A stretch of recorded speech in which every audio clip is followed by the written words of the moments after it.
நிறைய பேர் உங்களுக்கு விரோதமாக செயல்படுறாங்களா? அப்போது நீங்கள் செய்ய வேண்டியது என்னன்னு சொல்லி இந்த வீடியோவில் முழுசாக நம்ம கேட்போம்.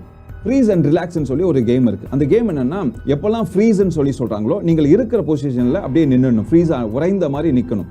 எப்போ ரிலாக்ஸ்ன்னு சொல்கிறாங்களோ அப்போது நீங்கள் நார்மலாக மாறலாம்.